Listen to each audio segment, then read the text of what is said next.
म्हाडाच्या मुंबई झोपडपट्टी सुधार मंडळाचा एक अतिशय थक्क करणारा भ्रष्टाचार समोर आलाय। 10 वर्षे निविदा काढून 38 कोटी रुपयांवर डल्ला घातल्याचं समोर आलंय। विक्रोळी पश्चिमेतील सूर्यनगरात एकच सुरक्षा भिंत बांधण्यासाठी 10 वर्ष निविदा काढण्यात आली आहे। तर अंधेरीच्या महाकाली गुफा परिसरात देखील घोटाळा उघड झालाय।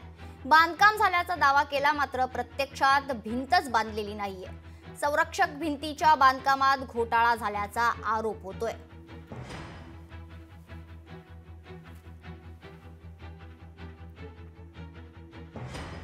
यासोबतच म्हाडाच्या खरं तर मुंबई झोपडपट्टी सुधार मंडळाचा अतिशय थक्क करणारा भ्रष्टाचार समोर आला होता। एकच सुरक्षा भिंत बांधण्यासाठी 10 वर्ष निविदा काढून जवळपास 38 कोटी रुपयांवर डल्ला झोपडपट्टी सुधार मंडळाच्या अधिकारी आणि ठेकेदारांनी मारलाय।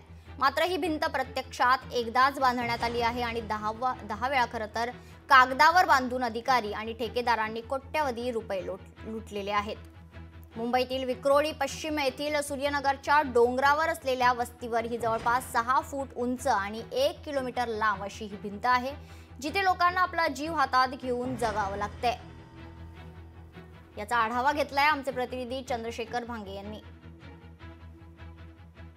आपल्याकडे एक प्रचलित म्हण आहे की कुंपण शेत खाते। या म्हणीचा शब्दशः अनुभव आपल्याला या ठिकाणी पाहायला मिळतोय। मुंबईतील विक्रोळीच्या सूर्यनगर भागातील ही भिंत किंवा कुंपण याचीच साक्ष देत आहे। खरं तर डोंगरावरील दरडीपासून या झोपडपट्टीत राहणाऱ्यांचं संरक्षण व्हावं म्हणून म्हाडाने ही भिंत बांधली।